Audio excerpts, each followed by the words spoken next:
But hopefully you guys all listened to the game review episode already. If you haven't, go check that out. I think I described it pretty good. Clunky win. Very clunky first half there. To start on defense, of course. Two big plays by Tennessee. Offense, you could see it was going. But that turnover by Copeland right there before halftime there. So just clunky first half, but putting it together the second half there for the Gators. Weird. Tennessee wins don't mean what they used to mean. Still good, still a rivalry for some just because of everything that happened back in the '90s. But that one that doesn't feel like it used to. Still a good win there. I think Tony Aguilini said it best. I was watching the game with him there in the swamp. He said, it feels like a Kentucky win used to. That's how we feel about Tennessee now. I mean, Heupel's a good coach. I mean, I don't think he's anything special. I don't. UCF got worse every year under him, so not sure the progression of him at Tennessee. But he's definitely made a difference on the offensive side of the ball, which is that's what he was brought in there for. I don't know why he didn't go with Hendon Hooker more and earlier than Joe Milton. I think Hooker just a little more consistent. When you look at what they've done this season, what they did versus Florida, Milton, when he was in the game, kind of showed why I think Hooker should be the guy there for Tennessee.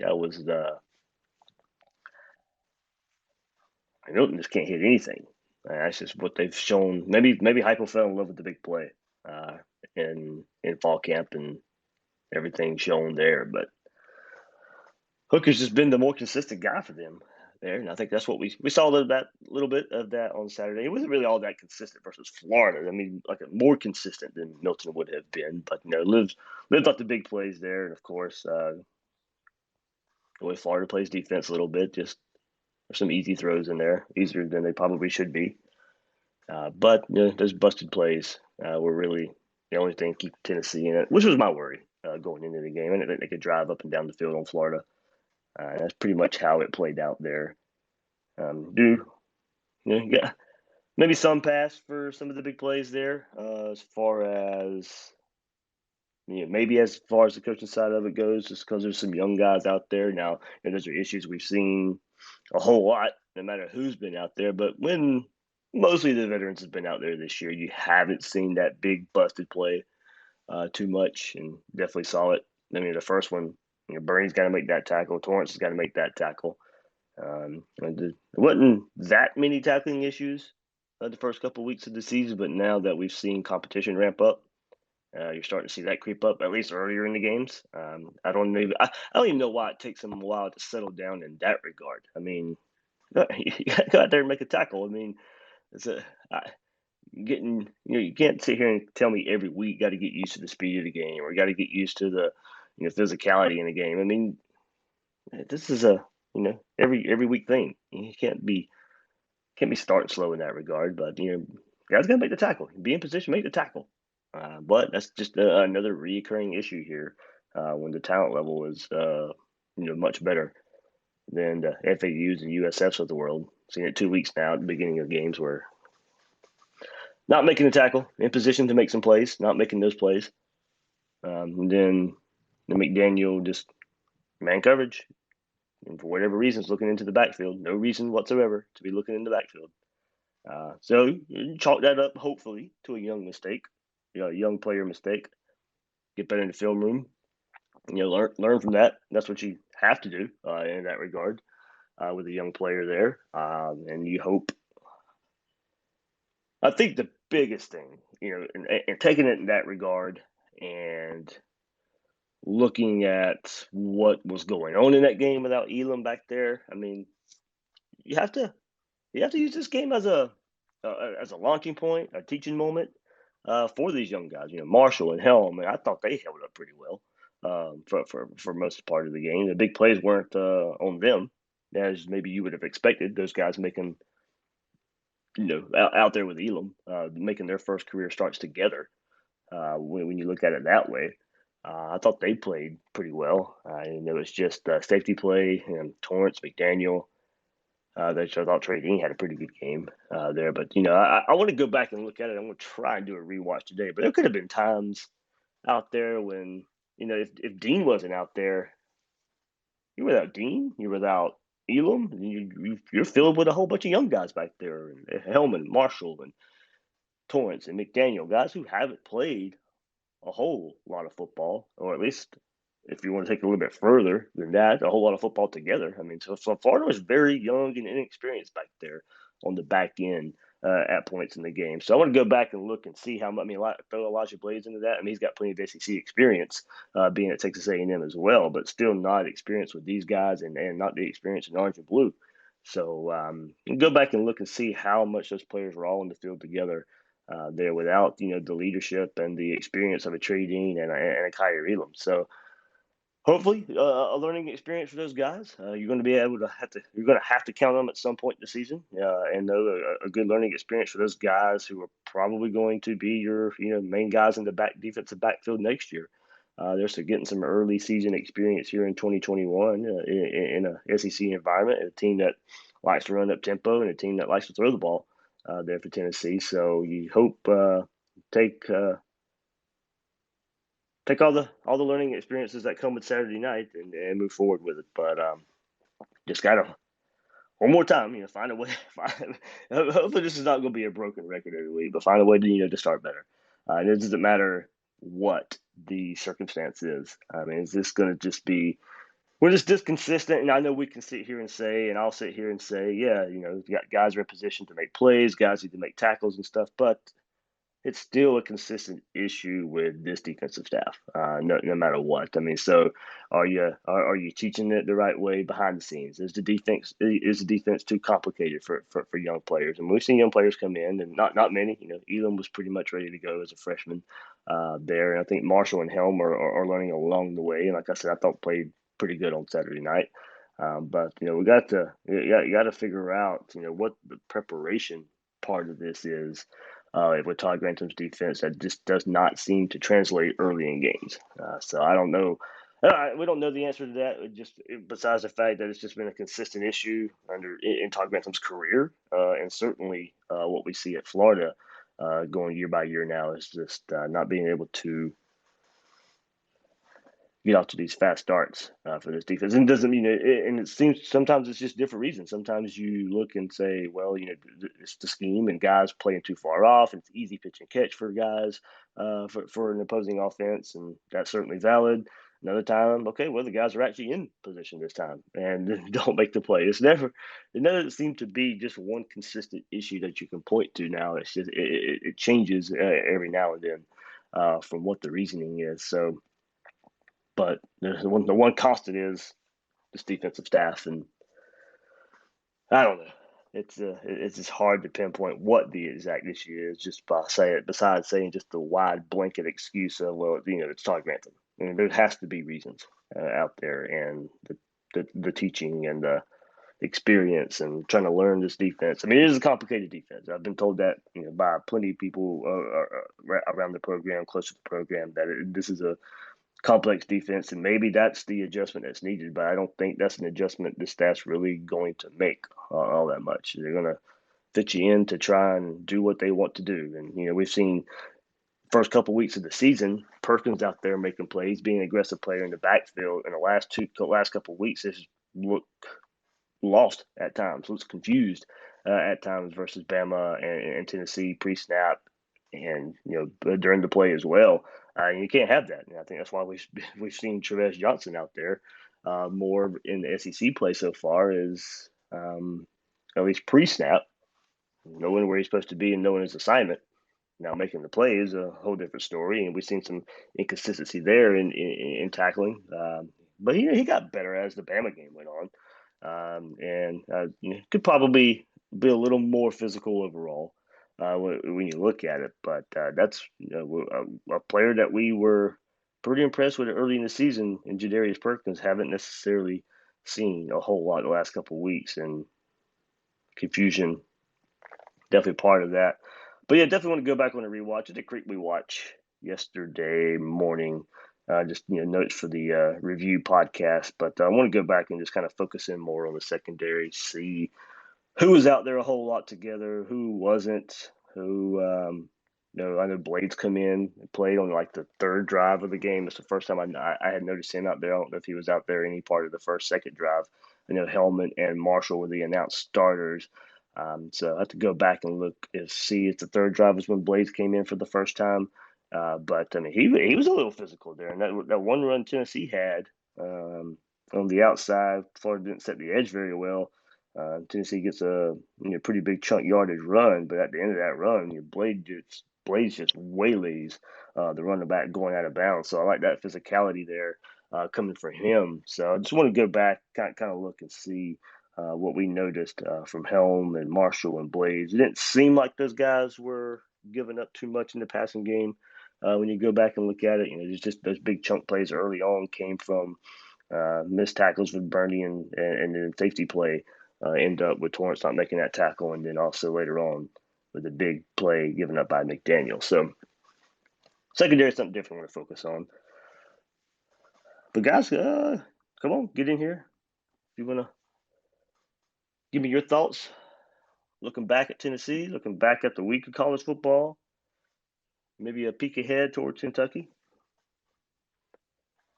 Coming up this week, big game for the Gators, of course. Emory Jones' first road start coming up. We'll see everything that comes from that, but get MJ in here. Hey, Dave. Always a pleasure. Thanks, man. I got to give credit to Josh Heupel because I was not expecting that team to be as ready as they were. So kudos to that. And I'm glad that running back is also, I think it was a JUCO transfer. What was his name? So there was Small, and was that him? And I think so. Yeah. Yeah. Well, I'm glad. Hopefully, he's gone this year. But in any case, no, I thought the team did well. But yeah, to your point, like with the secondary and stuff, I mean, we'll see. But I guess if anything, some positives. EJ looked really good. Do you see some things that he did well this week and maybe not previous weeks? Oh, who was that? Emory Jones. Emory. Yeah, I mean, I pointed it out there at the game. Throw it over the middle of the field. I mean, you go back to the first game of the season, and he wasn't hitting anything over the middle of the field, at least with any kind of accuracy. And those kind of intermediate, medium depth throws. I mean, the throws were behind, the throws were low. He's gotten better in that regard. He's starting to hit those throws over the middle now just a bit too, and so a lot of confidence. I think moving from these last couple of weeks from Emory Jones once the SEC play starts, and I do believe some of it was the first couple of weeks not really game planning all that much, and even still maybe even putting him some situations you want to see how he responds. Now, that didn't excuse some of the play that we saw from Emory the first couple of weeks. I think there was some pressing and some definitely, and the timing still not fully there. The timing has gotten better as well. I'd still like to see it a tick faster, especially when to take off and run a little bit. There was a couple more plays where he just would have had so many more yards had he just tuck and ran. Now I know, being a quarterback, you want to make the throw, and I'm always, try and make the throw first guy. But when you're a little late on making that decision, if you can make that decision just a bit faster, whether you're going to throw it or take off and run, that's just where it is right now. I think the timing has gotten better. He's gotten better in that regard, but I think it's just still a little hair behind where you want it to be. But I think that's what just these game reps are doing for you. I think these game reps, he's really taking these game reps and learning from them. That's why he's gotten better. And I've said this before. Look, developing a good quarterback's not cookie cutter for each program, and maybe not even cookie cutter for Dan Mullen. We know he doesn't like to throw young guys out there. That's just been a staple of his career. Emory's finally getting his turn. And look, I mean, maybe there was just a lot of pressure on Emory to begin with, and maybe he put on himself.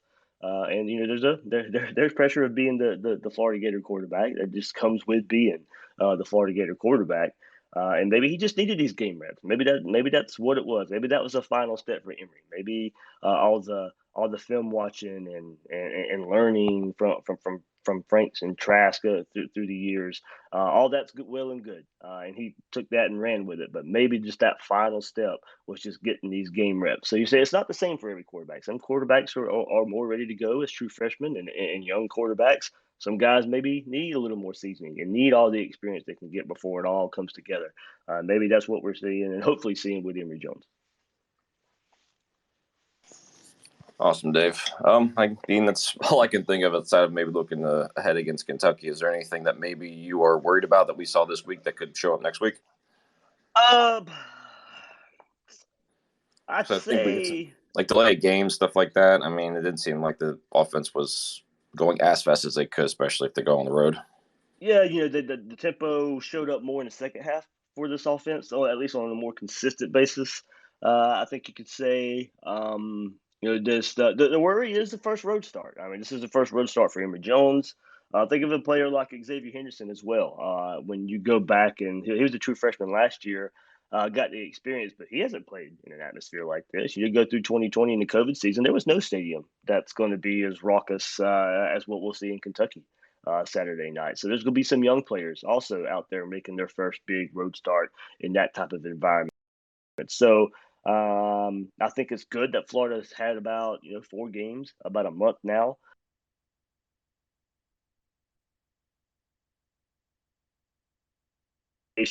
We've seen communication not be great at times at home. When Florida would panic trying to get a play call in, or even a 2-point conversion a couple weeks ago. Some of these short yardage plays. We'll see Florida can get a little more in tune in that regard. But you have seen what I like and what I think will translate. You haven't seen Florida huddle a whole. They run a play. Now they may take their time, but they're not necessarily huddling up and all that. So a lot of that's communication, signs coming off the sideline, and guys knowing what they're doing. Of course, it's not breaking news that this is a road game this week, so they'll work on that type of stuff to get ready for it. But you'll have to see how the team responds here, making Emory Jones making his first road start. We saw it take some time for him to finally get his first start and get his feet wet and feel comfortable in that regard. So hopefully this is not a step back, because you're going on the road. Hopefully you take everything you've learned these first 4 games and continue to impress here. As far as Kentucky goes, it hasn't looked great the last couple weeks. Chattanooga gave them a run for their money. Maybe even should have beat them a couple weeks ago after Kentucky beat Missouri. They were in a kind of dogfight with South Carolina this past week as well. Will Levis is their transfer from Penn State. I was talking on Gators Breakdown Plus last night, and there's some familiarity with Levis from Antonio Shelton and Valentino coming from Penn State there. Justin Shorter as well. They've played with Levis back their days at Penn State. So not that you can take a whole lot from that, but maybe some tendencies there that those guys noticed that might make some small advantage. I'm not going to sit here and over exaggerate that, but there is some familiarity there with some of the Penn State transfers that Florida has gotten, and then Levis going to Kentucky as well. So neat little storyline there for the connection of Valentino and Justin Shorter to go along with Levis there at Kentucky. So I think he's been throwing some interceptions lately. If I think I heard that right. So we'll see if this Florida defense can, force any kind of turnovers. Interceptions haven't necessarily been too friendly there, and it's not necessarily because of tight coverage or seeing anything. Elam got his, and it was pretty bad throw by the quarterback. Could probably give that to the pressure there for Florida up front, but Elam in position to make that. But how often do you see a Florida DB breaking on the ball for an interception? Cox had basically the one versus Bama, but basically a pass that was just thrown right to him. It's very rare you see a Florida defensive back reacting to a pass and maybe having a chance for a pick. It is just, for whatever reason, just very kind of, and we know the kind of conservative play back there. You're not getting that type of coverage that lends itself to those type of interceptions there. So we'll see. Go and look at Levis and how he plays. Is it inaccuracy interceptions, or is it basically the defense making plays to get those interceptions? So that's something I want to go back and look at this week and see in a little bit of preparation for Kentucky. So, they'll be ready. I can say they probably have been looking forward to this game. I'm not going to sit here and say that's the reason for their lackluster, sloppy performances the last couple of weeks. But we know when that Missouri game went final that this was going to be the game they were circling on the calendar next. But you had an SEC game in South Carolina this past week too. And Kentucky's not the type of program that can sit there and say, "Oh, we'll overlook South Carolina to get ready for Florida." They're not at that level. So I'm not going to give them a little bit of credit for having a close game versus South Carolina by saying they were looking ahead to Florida. Of course, I think they are looking for the game against Florida, but not necessarily looking ahead to the game against Florida. So we'll see what it all means. I think it'll be a tough game there for Florida, but I still think plenty of advantages there for the Gators as we are about 5 days away from that game. Cool. All right. Well, appreciate your help, Dave, and keep doing what you're doing. Thanks, man. All right, guys, get a few more of you in here if you want to hop in, have a little bit of conversation here. Man, I'll just tell you what, this run game, I know the hot topic last week was just a change in identity for Dan Mullen and this offense, but kudos one more time, just complete difference of an offense and getting in here and still having one of the nation's best offenses overall when you look at it. What's up, Bull Gator? Nope. Okay. All right, who we got in here now? Good morning, Dave. Hey, good morning, man. Hey, I just have a question. I mean, I know it's trendy to go after Grantham, and I thought he deserved everything he got last year. But in the first quarter of the Alabama game and at the beginning of the Tennessee game, I felt it was more, I think the players were in a position to make the play and failed to do it, which, let's face it, Grantham isn't going to be making any tackles out there, even if he was stepping on the field. But, some of it has to fall on the players. I think they cleaned it up, and I think it's something that's incredibly fixable, especially, the safety, McDaniel, when he was cheating in on that one, and the guy was just incredibly open. But it just seems to me like that those are more minor things that could be fixable, and it was more on bad tackling as opposed to a bad scheme.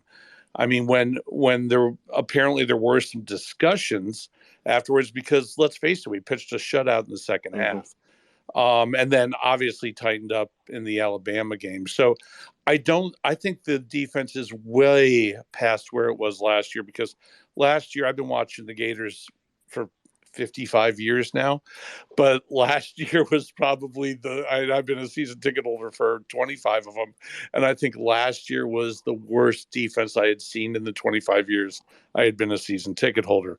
But I think the defense has come a long way. I think the line is really good. I think both lines are incredible, but I think the secondary has had some hiccups, and maybe a little bit on the coverage by some of the linebackers. But I think that's something that's very fixable. And I think, we played without Kiar last week, and when we get him back, that obviously upgrades our secondary right away. Yeah, I spoke on that just a little bit to begin with, and it is very interesting here. When you look at Grantham in 2020 and the Grantham defense this year, it is better. And I would rather see what we're seeing right now, guys in position and not making the play.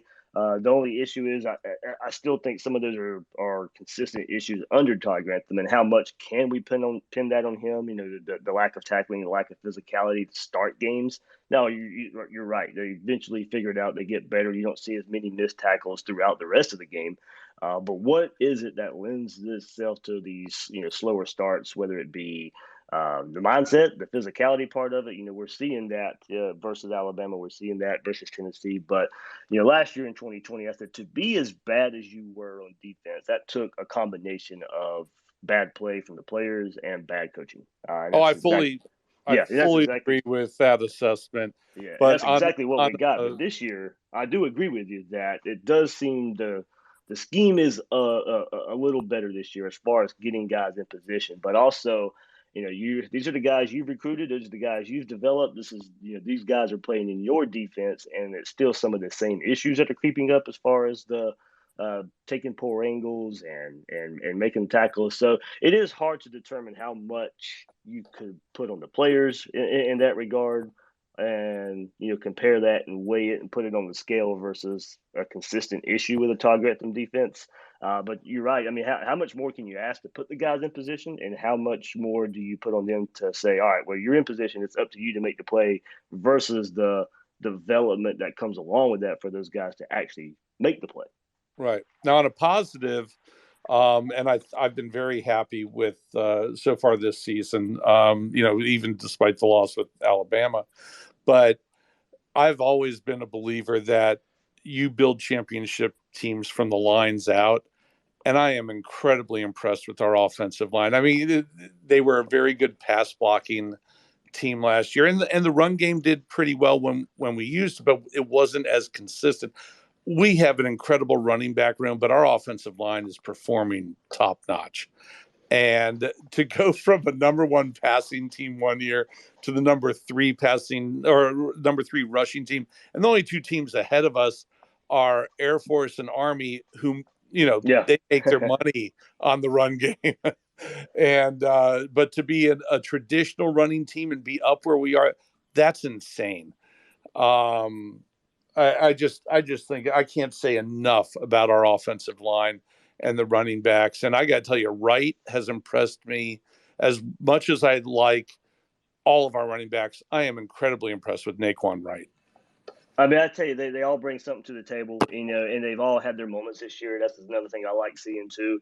I mean, not trying to toot my own horn or anything less than that. I mean, I was trying to say I didn't want to fully give up on the capability of this run game coming into this season. I thought there was a chance. Now, don't get me wrong, they are even better now. I thought they'd be like I thought they'd be good. I did not expect this. I did not expect this big of a jump there from the offensive line. But I mean, and you found now 7 guys you can really count on. You got your starting 5. You got Braun and Tarquin now, who are getting a lot of playing time, and Braun getting a start because Reed's being out. I mean, they have found 7 guys that they can really count on there. And maybe now even an 8th with Richard Leonard coming in for Kingsley, who went down with a couple of times in the game. So. I mean, you're starting to find some depth there too, and a lot of it's just because this is the offense the coaching staff knows. Dan Mullen spoke on that a couple of weeks ago. They know the ins and outs of this offense when they can run it this way, and they know how to take advantage of the talent they have. I was a little bit higher on these running backs too because I thought this jump in production from the offensive line would help these guys, but maybe their confidence got shot just a little bit the last couple of years too when looking at the run blocking and how it just wasn't anywhere near what it needed to be and nowhere near what it is right now.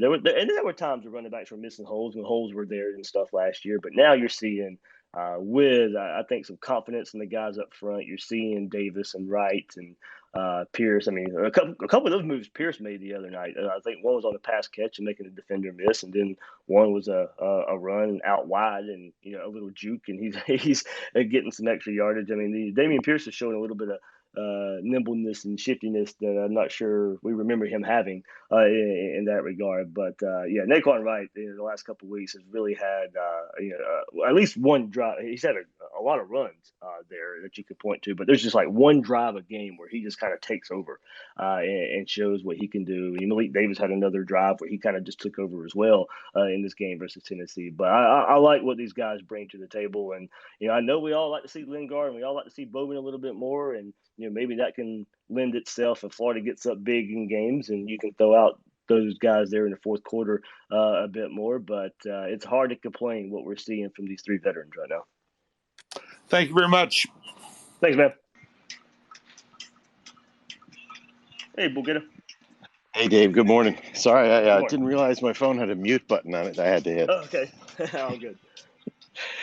Carrying on the run game, it was pretty impressive to see what they're doing. But I think Tennessee was the number 1 run defense in the SEC until Saturday. Yeah. And now we have Kentucky being the number 2 run defense, I think, until Saturday. I have a feeling that their numbers that they've been able to put up had a lot to do with their competition. I think so too, man. I tell you, this is going to be a trench warfare game coming up. Everybody was pointing to Kentucky's offensive lines and defensive lines coming into this season, and one reason they were, if they were picking Kentucky to finish second in the East, it was because of what they can do up front.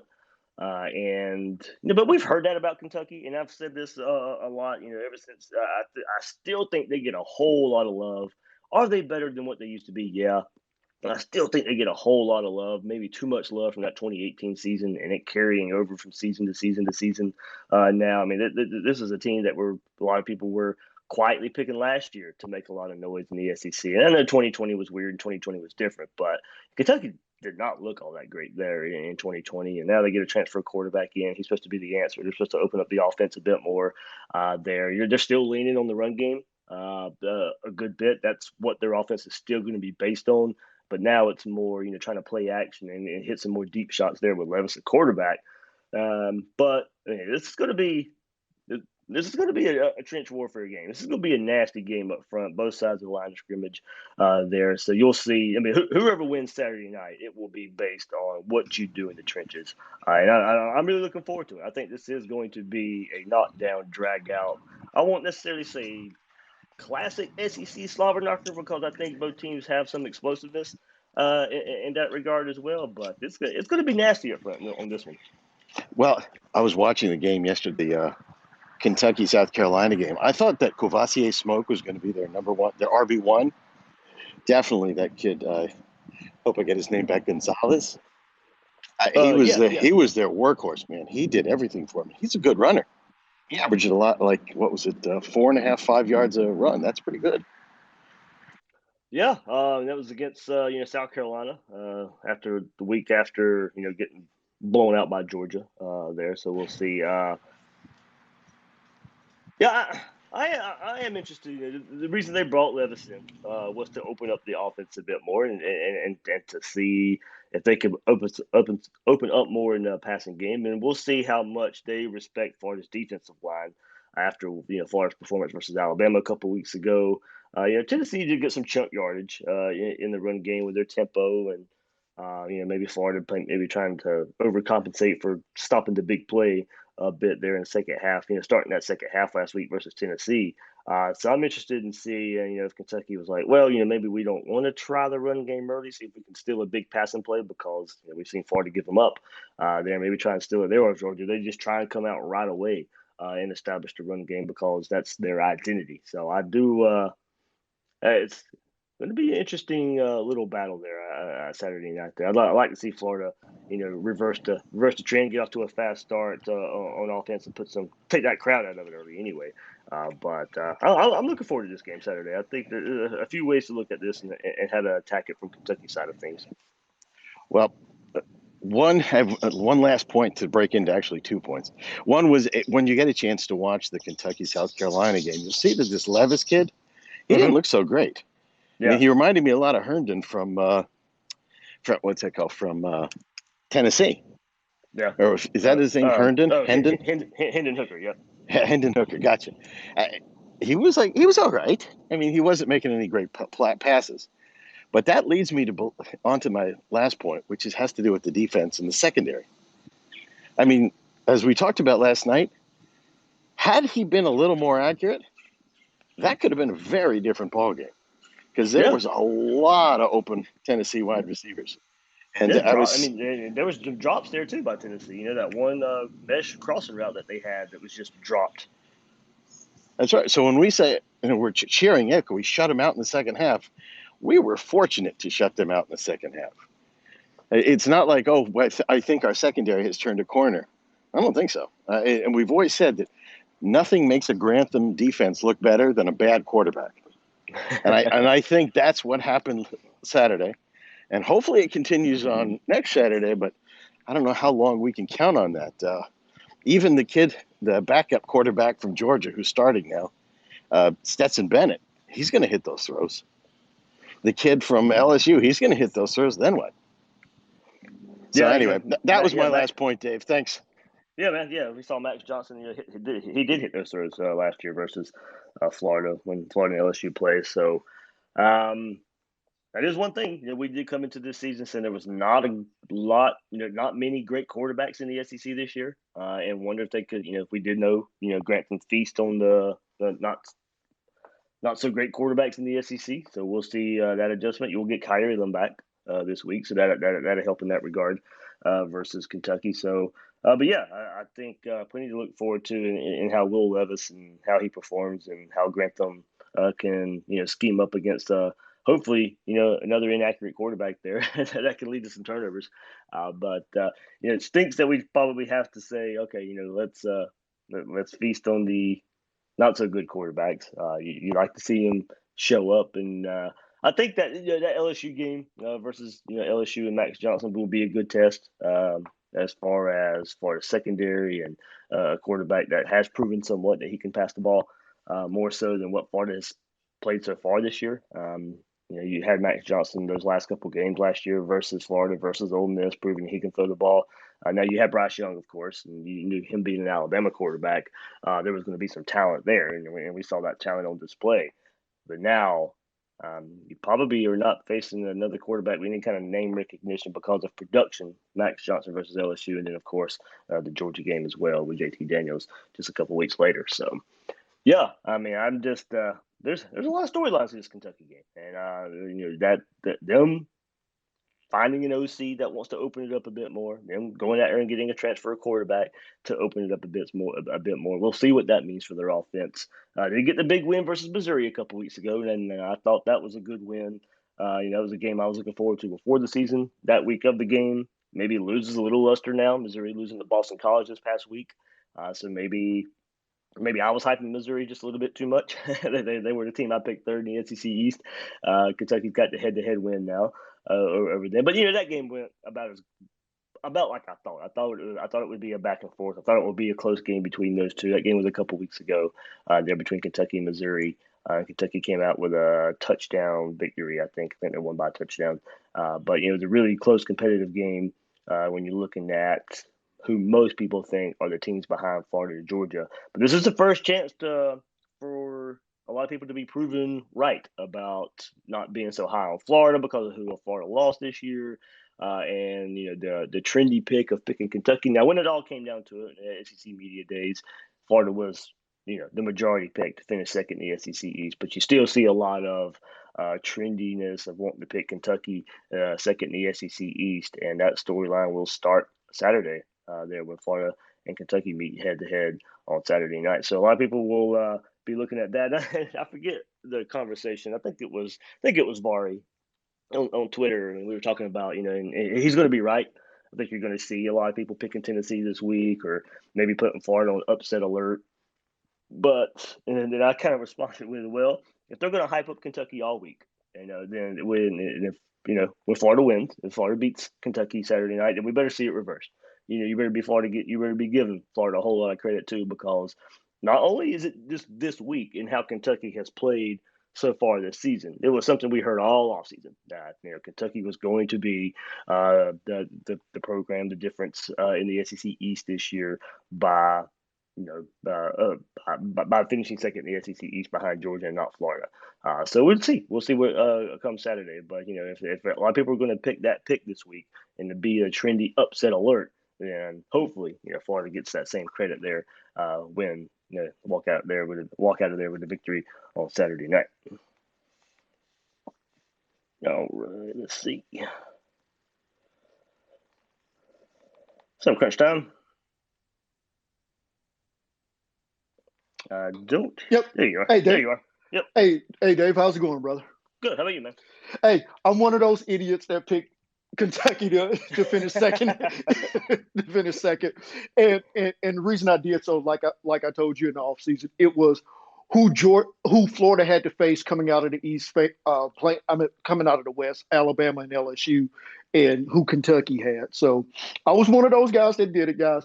But I promise you, if Florida wins on Saturday, I will absolutely come on every show and say, hey, Florida, everything is still on the table for you to go back to the SEC championship game. So, hey, Dave, I missed it earlier, so if you already touched on this, I apologize for it. But how did Florida come out of that Tennessee game as far as a health standpoint? I know Elam was out. is he gonna be a full go this week? And as far as any other key injuries you're looking at. Yeah, Mullen did say right after the game if he had to put a label on Elam, he'd be probable this week. So Mhm. some NFL terminology there coming out of college. So yeah, probable there for Kyer Elam. I fully expect him back Saturday. No issues there. Anthony Richardson, of course, was brought up as well. Mullen said he'd be a full go in practice today, so no limitations there. So there's your two big names for as far as injuries go. Florida got beat up front a little bit on the offensive line.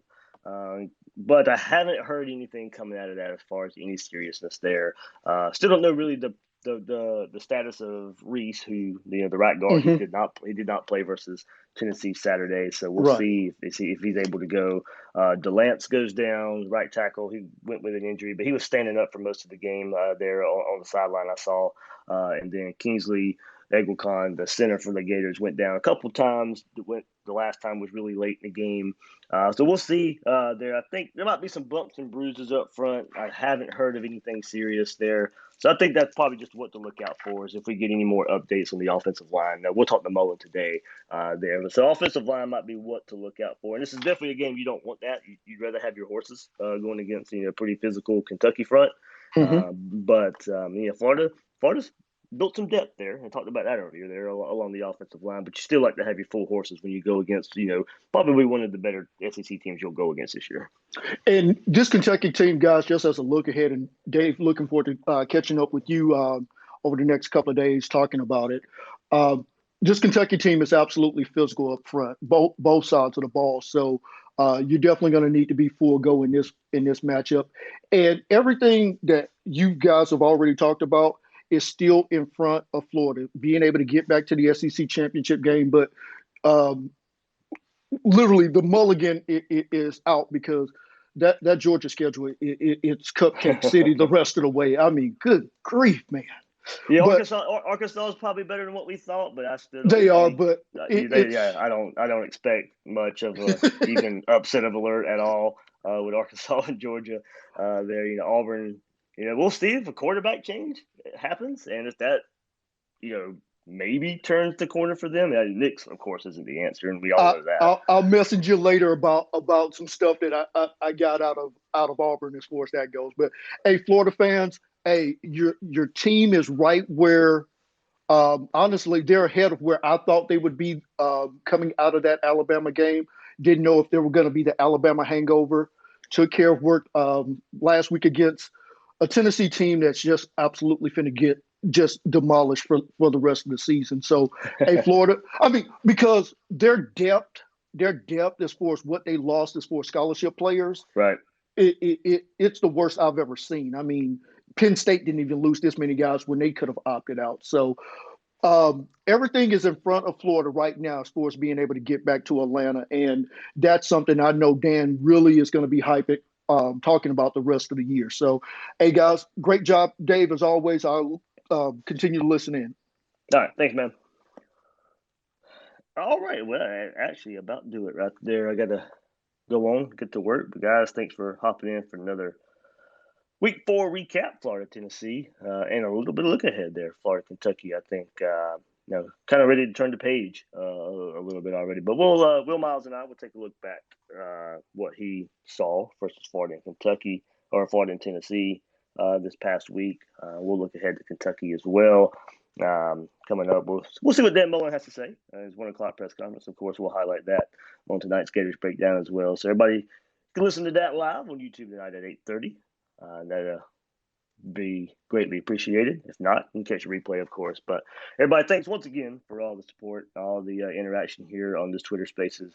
You guys make it fun. This is time of year we live for, and it's been a fun season so far. So that'll do it for this Twitter Spaces, and I'll catch you guys on the next episode of Gators Breakdown.